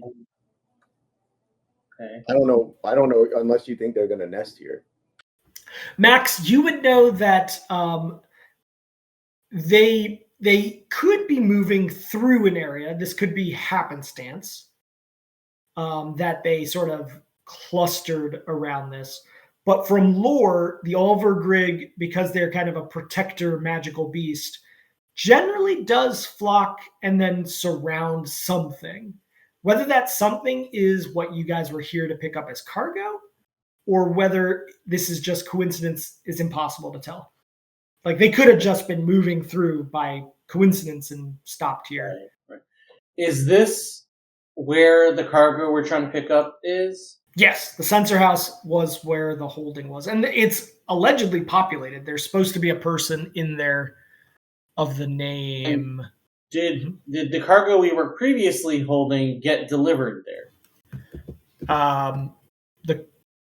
The like on a previous journey with Flickerwisp? No, just not, like we docked and the gnomes took stuff to the sensor house, right? Some of them did. Whether they made it there is unclear. The Okay. first time Finnery went out there, it halted. And They didn't unload everything. They Yes, unloaded for sure. some stuff, and they started to carry some stuff over. They were not carrying that whatever subset of things, and then they got offed. So Yeah. there's still some stuff. Some stuff's gone. Some stuff's on the path. You know. Okay. the person that was supposed to be contacted at the sensor house, his name was Baron Veer Lathrop. I mean, we can float to the top of the sensor house and kind of shimmy our way down, and then I don't think these things climb, so we can probably get top of this, unless you think that there's something with range. Finnery, I would say, like, biologically speaking, because they have sort of a more sloth-like claw to them, not like rhino feet, they could climb. Like, from what you saw, they might be able to climb. You would know that as a character. They're big and heavy, though, so they... Yes. Yeah. I mean, there's climbing, and then there's being able to climb up a rope. Right. Yes. You do not think the weight of a rope would hold for one of these to climb up it anyways. So, are you guys trying to readjust the ship? Max is whispering back. I mean, I'm not really whispering, I'm just talking. But Yeah, I mean, the real problem is we can't see them. And so unless there's a way we can like detect the invisibility, they're becoming invisible. There's nothing that that's one of the main issues for us. And they are seemingly very well at finding beings that are hiding from what you saw. This is like a silent place or whatever. What was that movie? A Quiet Place. Around the structure, I see that there's like stairs at the south side. Yep. But what's the rest of like all of this around it? What is that? Flickerwisp kind of explains to you. It's probably more apparent on the image. Oh, I didn't see it earlier. Sorry. And the image is a little bit rotatey. So the staircase that you see is actually on the backside. So yeah, it's kind of like this large stone base to it that has various doors where cargo is potentially dropped off. The house itself, Flickerwisp thinks back. He's like, we went in there for some tea, and there's a sitting room, and there's kind of a space upstairs for the old guy who lives there. But like, there's not much to the inside. It's mostly just like a holding cargo kind of warehouse at the bottom, from what I saw. I mean, I don't know. Maybe up in this second level, there's nicer things. Okay. Is there anything important enough that someone would want to surround it with these creatures while they were inside of it to get at whatever this is? Well, I mean, there are some pretty intensive goods being sent from Crag to this place. Most of the stuff that we brought back was somewhat mundane. You know, it's the kinds of things you can't get in a floating city, like barrels of water, iron, various materials like that. But yeah, I mean, there could be this. It is used. What I know is this is like a trading house that is out in the Cragwild, used specifically to move goods of high arcane value to the Kragan. It's an important place.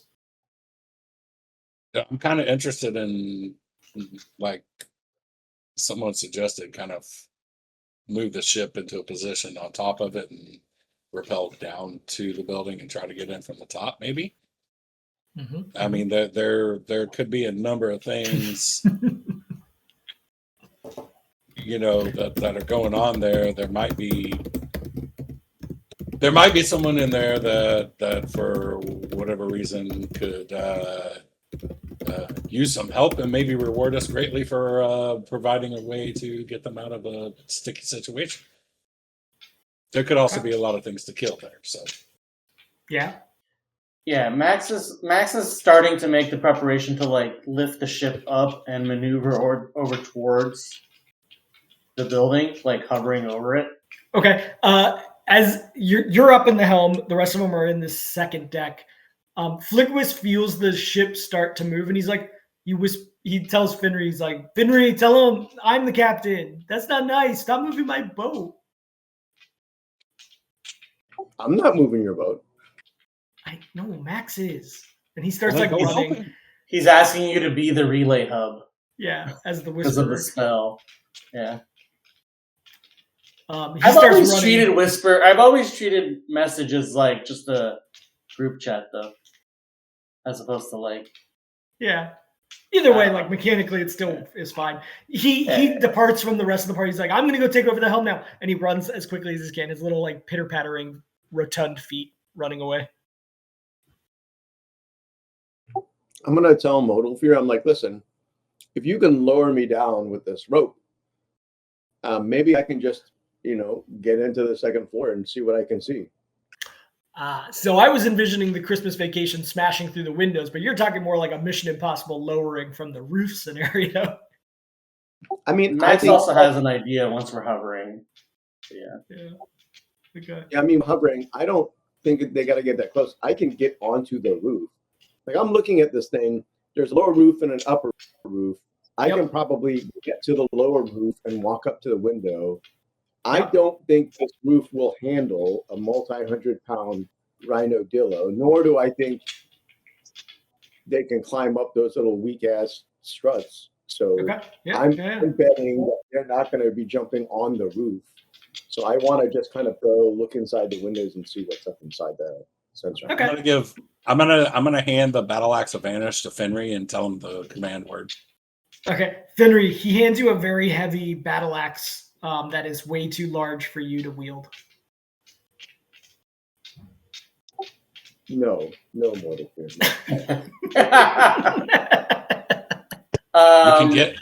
You can teleport with it if you need to. It's an emergency back then. Keep it strapped to your back until you need it. I still have my shadow, John. I think I'm going to depend on that. If I had this, I won't be able to move, and there'll just be some silly little gnome dragging around a massive battle axe across the roof, which just is embarrassing. It would definitely put you into a medium load. Think of the laughs, though. Think of the laughs. Are we going to improve our beefcake? Yeah. I mean, if there's a way for me to like legitimately carry it, even if I'm in medium load, maybe I'll consider it. But like, it's still too much. Yeah, you'd be kind of like even with the weight consideration, it's just so off balance for you to hold it. Like, yeah, you could drag it, but it's definitely a hindrance, and it won't fit in any of your like it's almost as tall as you, so you'd have to really jerry rig some sort of strapping on your back to bring it along. Now, if it floated, I could ride it like a broom. Yeah. Max, you are successful with Flickerwisp now by your side, going like step aside to navigate the ship. Oh, am I free to move? Am I free to move back so far, so that I can see? Yeah. What's happening? All right. Yeah. I'm gonna do that. There you go. Okay. We're probably just gonna go for a walk. You do float on top of the sensor house. Yeah. With that, you guys are above the roof line. Lanray and Finry, you are the kind of lightest of foot. Are you both going down? Is everybody going down onto the roof? What are you guys doing? Are you spotting for Lanray anything? can carry the battle axe. If you want to give somebody the battle axe, give it to him. But I'm happy to go by myself and just see inside and sneak around. If someone else is going, that isn't going to be weighed down to medium load by a 6-pound battle axe, and they're welcome to take it as a kind of a get out of jail free card. But Ulfer's going to stay on the boat spotting. Lander, you've got a pretty substantial amount of weight buffer. You have about 29 pounds before you hit the next level. Is that what you want to do? Yeah, I think maybe what I'll do is I'll go down and just kind of not while Finry is searching for stuff, I'll keep a lookout. Sort of. Okay. Deal. Yeah. You're kind of like out on the roof, and Finry potentially could go into the windows if necessary. Right. Yep. Yeah, I mean, okay. I'm trying to make it so it's just me getting in, looking around, coming back out, just scouting. And if we need to go down later, I think we can send more folks down. Okay. Well, Lander is just going to tag along too on the roof line itself. Okay. You guys are kind of strapped into ropes, lowered down. Is anybody like worried about these things moving around in the trees? I mean, they're super well camouflaged because of the fog and everything. So, like, the spike growth that it can do can only affect, like... terrain. Yeah, not building surfaces, right? Correct. You are correct in that. Yep. And from what I know, it doesn't have any ranged attacks, right? Nobody has ever spoken of them being able to do any kind of range attack, no. Okay. Right. Their main capabilities are magical camouflage and the spike stone, and being really hard to kill. I'm just gonna like do situation. Max is all about right now just being like trying to compensate for his bad spot and listen by gaining situational awareness. So he's just standing around looking and Yeah. Okay. Okay. I mean, are we over the house yet? You are over the roof line. You are floating. How many feet would you say? 20, 15 feet above?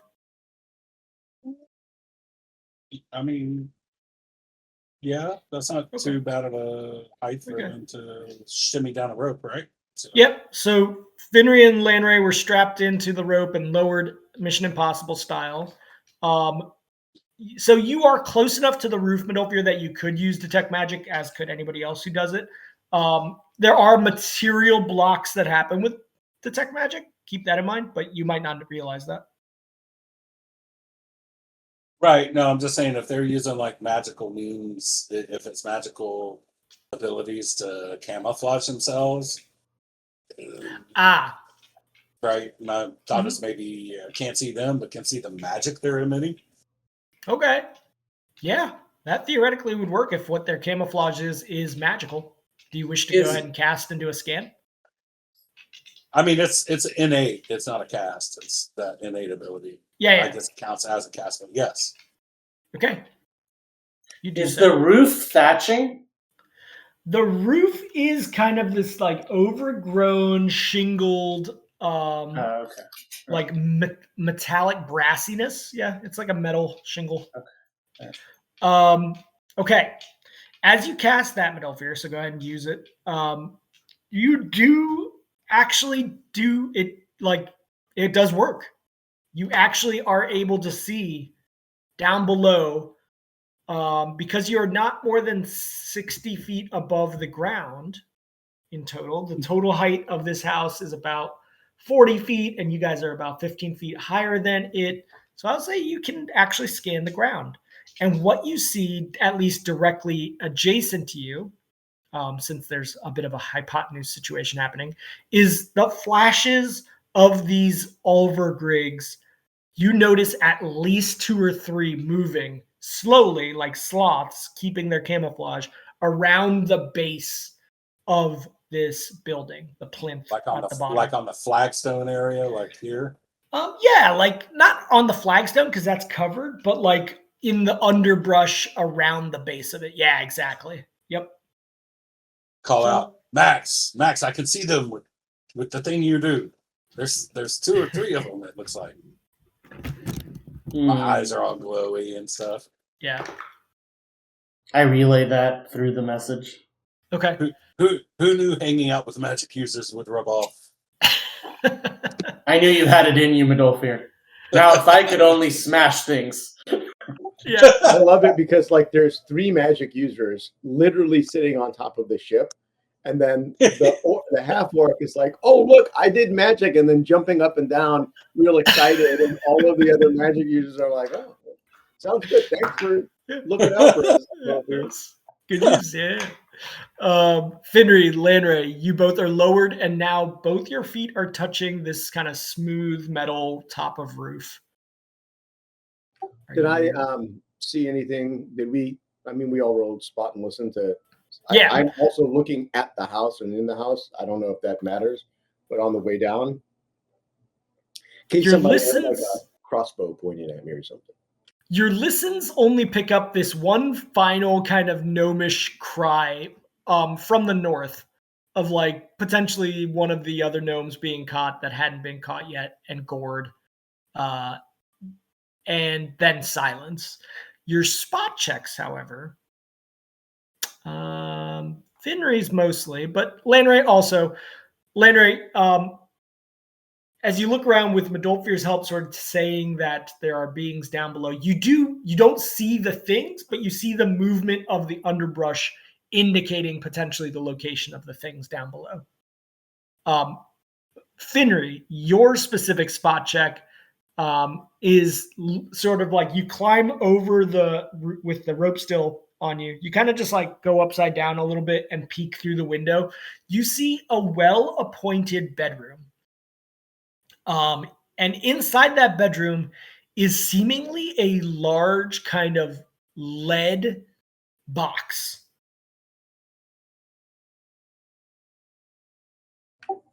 Looks like we're going in, boys. Get to the shimmy to the window and open it up and start to go in. Okay, you do open it. It's not locked. You open the window, and it is gnome size. So, like for you, you're able to go in, but somebody like Medolfir's size would have to really cram themselves through it. You do go into the bedroom, Lanray. Now, Finry, in order to get into the bedroom, you have to detach the rope. The rope is only so long. Yeah, Are you detaching the rope? I'm gonna like attach it to the window so that if I need to, I can jump out and grab it. Okay, cool. I'm not gonna just let it hang loose. Yep. Lanray, What's you that? are on the... What's that knot that people use for like putting their the rope from a horse onto like a saloon bar outside? It's like a weird thing where they quickly like just throw it and then it wraps around, and that's sufficient. Isn't it like a slip knot where you can easily pull it apart quickly if you need to? No, it's even simpler than that. It's like they spin it around the bar and then they grab it when it comes around and then just like, I don't know. I've seen it in cowboy movies. Yeah. Give me a used rope check just to see how well you sort of attach it, Finray, with that in mind. Lanray, you are still attached to the rope. Are you keeping the rope on you as you stand on the roof? Yeah, I'll just keep it on my person so I have it in case we need to make a quick escape.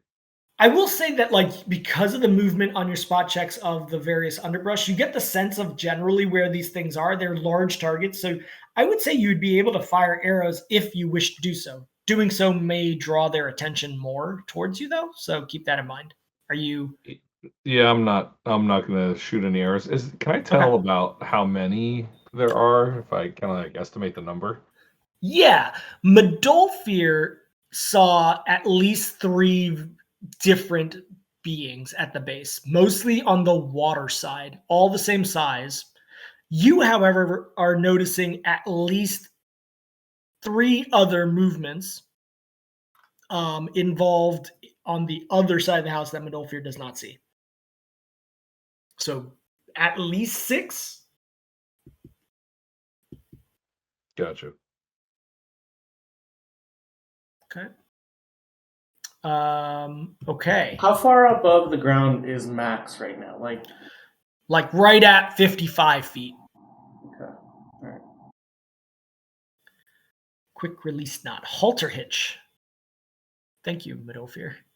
Finry, as you come through the window, you find a very nice bedroom, clearly decorated with some very Victorian, like, think about like curios and weird sort of objects of collectors in a very Victorian style room. I start rubbing my hands together and saying, all this stuff looks expensive. It does. It really does. Like, you don't know what the stuff is, but you do know, like, it's when you see something that's fancy and expensive, you just get like this innate, like, yep, that'll sell. Yeah, like whoever lives here, they live a very lavish style of life compared to the outside, which is very mossy covered and explicitly trying to look not lavish. You do see that big lead box. It's like the size of like a cabinet. GM, what's the gap between this peak here of the roof And the boat. and the bottom of the boat? I'd say it's like right at like 5 or 10 feet, but that spire right. is like truly ornamental. Like somebody could kick that spire off if they needed to. Yeah, it's not quite as it's drawn in. So I'm gonna tell Landray to cover me from out there. I'm gonna quickly look around the room, acknowledging the box, but I want to make sure there's nothing else in the room that I'm missing. Just a quick kind of scan. And then there's got to be a door to this room, right? There is a door out of this room. It is a sturdy wooden material. Inside the room itself, are you doing like a search around for goods? Not right now. I just want to make cool. Not like a body or like. Yeah. No, you don't see any signs of a harm that has occurred or any body or anything. Right. Not so here on this level. I mean, I'm gonna kind of put my ear up against the door, and is this the only room that's on the second floor? This is the only room that's on the second floor. As you gauge the size of it, there might be like a small hallway outside and the top of a staircase, but there must not be much more to it. All right, so if I don't hear anything at the door, I'm gonna open the door and then peek out to see what I see out there. Okay. You open the door. It creaks. And you just barely get it ajar. As you look, you see like a little 10-foot landing and then a staircase that goes along the edge of the walls down, like curving along the sides of the walls down to the lower level. It is purposely like, it's, like when you see those staircases in like an architecture magazine where you're like, well, you can't have kids or dogs, like they'll fall off of that thing. It is purposely like that. And whoever has designed and built this doesn't care if somebody falls off the edge. It is very like whimsical in how it climbs up to this level. And this is the stairs between the second floor and the first floor? Yes. And Finry, the only other thing you see is a rather large armadillo laying sort of like a good dog on the floor of the first level. Okay, I am gonna go back in the room and close the door. Being careful because yeah. So then I'm gonna do a proper search of the room. Okay. Give me a search check. Landray, you notice the commotion down below come to more of a calm. There's not as much movement in the woods anymore. And the fog has started to lessen. If not from the rising sun, then for some other reason, but it is lessened. Okay. With that search check, you find various like bejeweled items are you taking those bejeweled items? I will pocket any small trinkets that I think are of value, putting it in the haversack. But the more important thing is like I don't see any like wands or books or like anything else in there. Not here that is apparent to you, no. In here, you're not spotting anything like that. Are there clothes here? Yeah, there's there's like a what do you call those? Like cabinet kind of. A wardrobe. Yeah, there's a wardrobe that has gnomish-sized clothes in it. Nice ones. Like you'd look like a fancy boy wearing these. Yeah. So, do I get the sense that so clearly these are nobles' clothes? You know, more than anything, they remind you exactly of the clothes that you saw in Crag, in that shop that you broke into. Like almost exactly like that. You've never seen that kind of clothing worn by any other gnomes that you've come across. Is there any does this look like city goer clothing, or is it like travel clothing? It's nobleman's clothing. It is for the aristocracy. Yeah. Right. And then any kind of like packs, or like this is just some dude's bedroom. He doesn't have anything that can like tell me about him. There's no pictures or paintings. There's no almost no scrolls. purposely so. There's no portraits. There's no personalized journals. Just this lead box that clearly has a door to it. And yeah, no, there's nothing else that identifies or personalizes the space other than the clothing and the wardrobe. And when I examine the lead box, is the lead box is the thing locked? There is a handle to it. Do you jiggle it? I don't actually know how the thieves disarm trap things work, but I will do whatever it is so that I can determine if there's if I need to disarm something. Okay. You could do a well, your search check covers that actually. So as you search it, I will say with that check, you do determine that you do not believe this is a trapped handle. It is, however, a locked handle. You could attempt to try to open the lock. Yeah, I will take out my thieves' tools to unlock it. Is that a disabled device, or is that a? No, there's an actual check for that. Open lock should be a skill. The rest of you, 5 minutes or so has passed as you sort of patiently wait. Finry, on your attempt to open the lock, you like try to do it, and then as you're doing, you're like, fuck, this is a pretty complicated lock. And as you do, you hear a voice through the lead box, almost like a tinny like sound. And you notice there's just this like little tiny opening that slides open. And you hear like you see this little tiny pipe in there, and you hear, "Who the fuck are you?" They're the ones who are bringing the goods. Well, I can't remember the name of the ship from whatever the name of the city is. Is that your character can't remember, or the player can't remember? No, the Parham can't remember. Okay. Your character can. You're from Crag, and you tell him that, and he goes, "Oh yeah, well, I mean, I don't know if you fucking noticed, but we kind of are dealing with something right now." I don't know if you've noticed, but you're kind of not dealing with something right now. So do I get you out of here? Like, what do you want me to do? Like, how do I deal with these stupid armadillos? You hear a sound,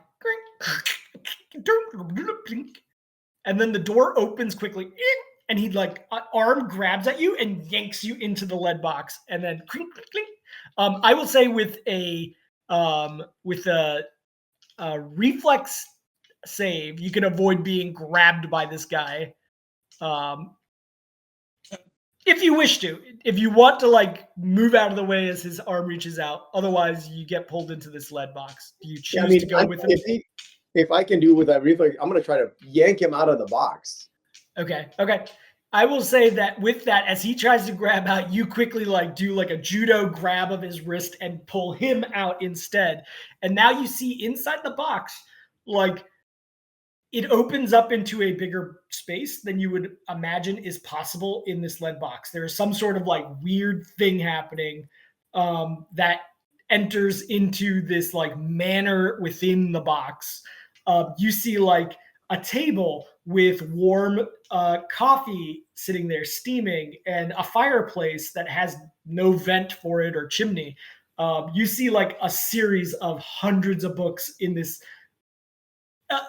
spectacular library, like leather chair. This person loves the luxurious goods of the world. And this is where he is keeping it, evidently. And so I'm like, who the fuck are you? He goes, hey, you're not supposed to do that. And he says, what do you mean, who am I? Wait, you're not the Admiral. I'm not going to tell you who I am. Who the fuck are you? I've never seen you before. All right, so I'm going to sense motive this dude. Okay, yeah, give me. Landry, are you getting antsy up there at all in this moment? I wouldn't say I'm getting antsy. I kind of expected this to take a little bit of time, but I would definitely be listening for anything that sounds weird or strange, but probably not doing anything like that.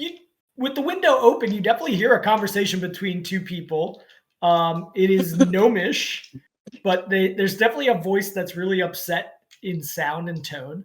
Finry, with that sense motive check, you get a sense that this person is actually kind of concerned that something has gone awry here. The delivery that he was expecting from certain people is not occurring, and you're here. You are clearly dressed a little bit differently than what the normal crew would be. And he's like, I've been watching the what happened outside. I know that most of the crew died. Yeah, no thanks to you. But it looks, and I'm going to use message. I'm like, it looks like you're not Baronveer, so what did you do with him? The fuck I'm not. I am Baronveer. Who the fuck are you? No, you can't be Baronveer. Baronveer would have done something to help the crew. You're clearly the one that caused this mess. He chuckles and he's like, okay, I see what you're doing here. So now I'm going to say, Landray, I need your help. And I'm because now he's kind of been put in a place where he's, I think I need to look at what he looks like. Like, does he have a weapon in his hand? Does he look like a spelly type person? What is he doing? I want to be between him and the box. Yeah, he definitely doesn't look like the kind of person who's going to stab you. Or I mean, he could stab you, but he doesn't look like a warrior of any kind. He looks very bookish. He has a pair of extremely ornate spectacles on that have like almost like Flickerwisp's monocle, but as a pair of glasses. You do see like the various things in his secret lead box look kind of arcane-ish, from what you've seen Max studying. But whether he can cast magic or if these are collections, you don't know. Lanray, you hear him call out to you. What are you doing in this moment? Yeah, I'm going to hop down and go into the room. Okay. Easy enough for you. You have incredible acrobatic capabilities, so that is mundane for you. Do the rest of us hear? Yeah, I'll treat it like a sending stuff. Yeah, you guys hear the message. Yep. I am going to look at this dude. I'm like, all right, you're clearly from the whatever twisted root, whatever the thing is that bad guy is from. And I'm going to say, like, you're clearly against whatever the city is from and the Seekers. So I have to protect the secrets. He, okay, noted. He kind of looks, I mean, with your sense motive check, he looks confused as fuck as to what you're talking about. Landry, you see this person being held at the wrist by Finry, seemingly like struggling almost like a child to get away to some extent. And he looks really confused. I mean, I'll go over and try. Basically, if I see Finry holding this person, I'll go over and just grab the person. Okay. Yeah, I mean, you have to kind of like turn your head a little bit because your head would otherwise hit the roof of this bedroom. But yeah, you walk over, towering over the two of them. And what are you doing? You're. I'm just gonna like grab the arm along with Finry if Finry is grabbing him, and try, because it probably is obvious to me that Finner's trying to pull him out or something, or Okay. I'm trying to take him to the place where I can tie him up with the rope and like yank him back. I'm like, we got to get this guy back to the ship and find out what he did with Baronveer. Okay. He keeps going like, I don't know who the fuck you are, but you just brought an elf into my place. That's fucked up, dude. That's not okay. He's saying in Gnomish. He's like, elves are not allowed here. Elves are not allowed in here. I am Baronveer. Get your hands off of me.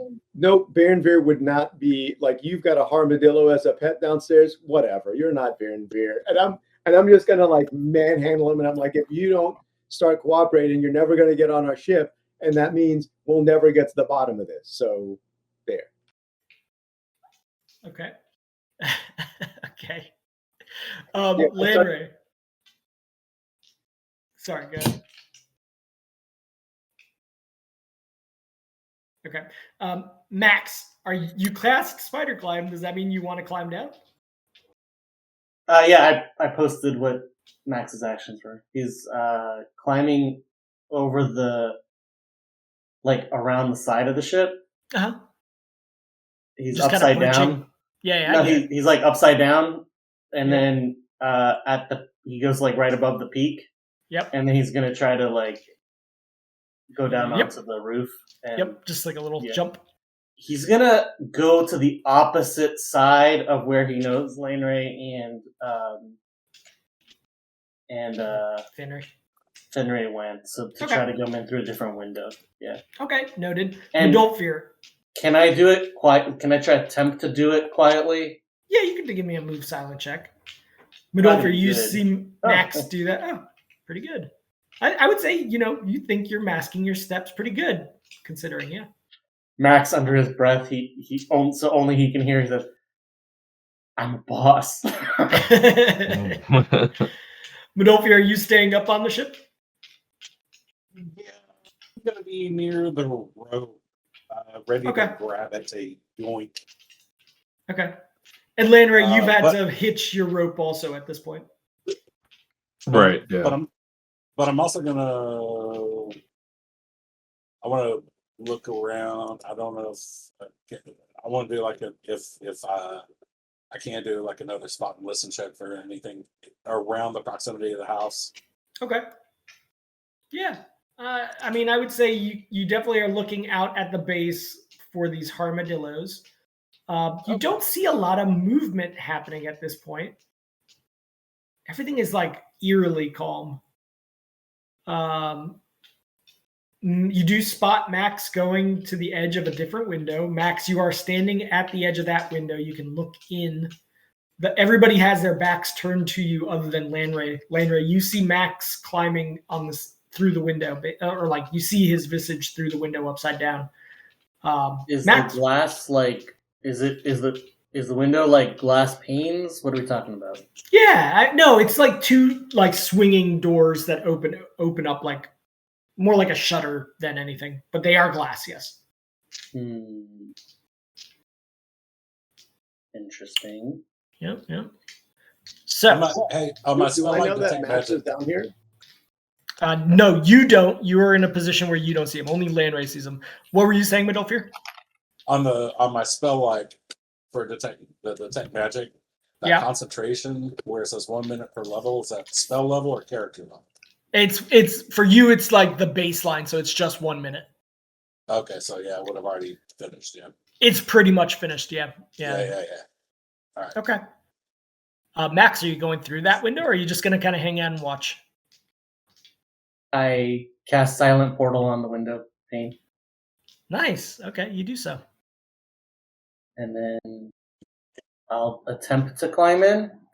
Yeah, there's a lot of commotion happening in there, and I would say with your move silent check from before that I'll hold, you feel pretty confident that you just like snuck into this room. Nobody's aware of you outside of Lanray. Even like Finnery, who's busy holding the wrist of this guy and arguing with him in Gnomish, doesn't really. Finnery is going to be so proud of me. Finnery, you're like talking about tying up this guy. You look around, unless you have rope on you, there's no rope actually right now to tie him up. Do either of you have rope actually on you? Here's the deal. Like, there's a rope coming off of the side of the ship, right? Like we need to get him onto the ship. So okay.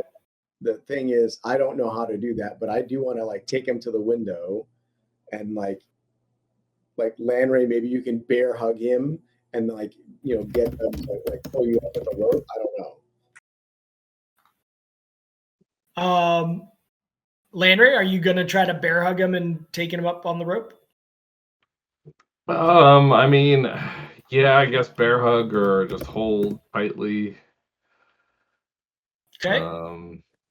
Affectionately. Okay, as you grab at him. Okay, as you grab at him. Handling him. So like, I'm like, listen, we're going to get you back onto the ship and the captain's going to sort this out. Yeah, I mean, to some extent, you are like holding onto his wrist to some extent.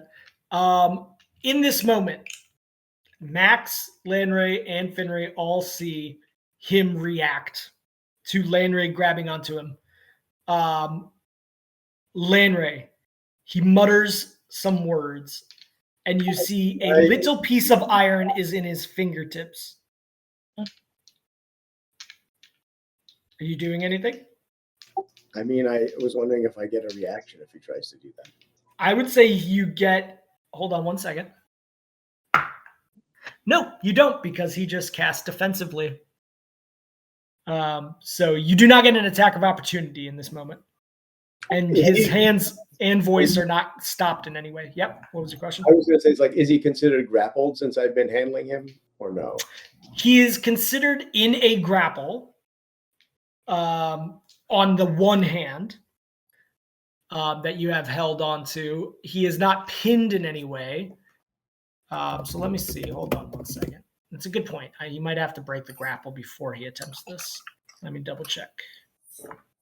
Consequences, limited, threatened square, new movement. If you're grappled, you can activate a magic item, cast a spell while grappled. He has the hand that needs it. Oh, that's a good point. Okay. So I need to do something. I need you to give me a grapple check. Is that straight? Hold on. I think it's on. No, you have an actual grapple in your character sheet. Yep. Okay. And I will roll mine. That's a good roll. That's a good roll. As I see them tussling, can I get an action off, or is this too quick? It's too quick. This is unless he stops this grapple, it's instantaneous essentially. Okay. Finry, he is able to just kind of slip out of your grapple. His hands are so quick that it like you're grabbing his wrist and then it's just like sliding through and you feel like this oiliness, like this guy lotions a lot. And he is able to free the hand momentarily to be able to cast as Landray is holding on to him as well, like grappling bear hug style. Landray, I need you to give me a will save.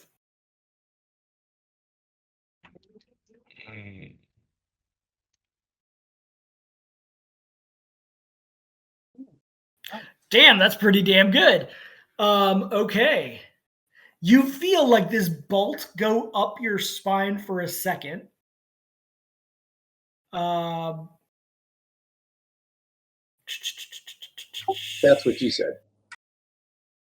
Like there's this kind of shocked, tingly feeling that all of a sudden goes through you. And for a moment, you're like, oh man, I don't think I can move. But then you shake it off.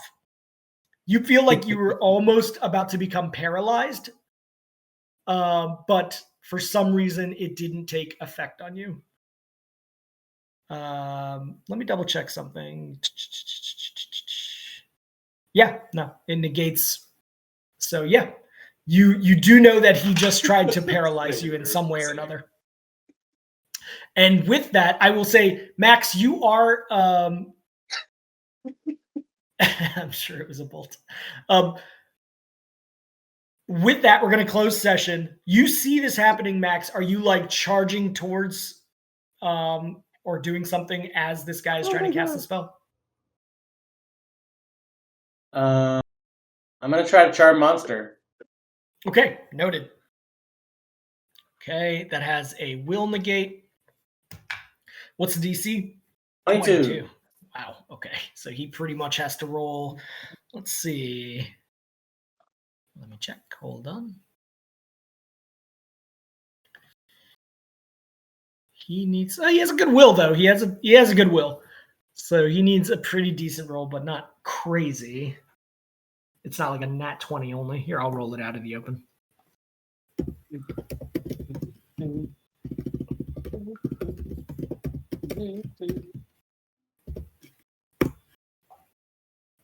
Oh. He doesn't. Oh! He doesn't. That was a shitty roll. That was not a great roll.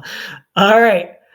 He is under the effects of Charm Monster. So we will begin the next session with this person who says he's Baron Veer Lathrop, who oiled his way out of...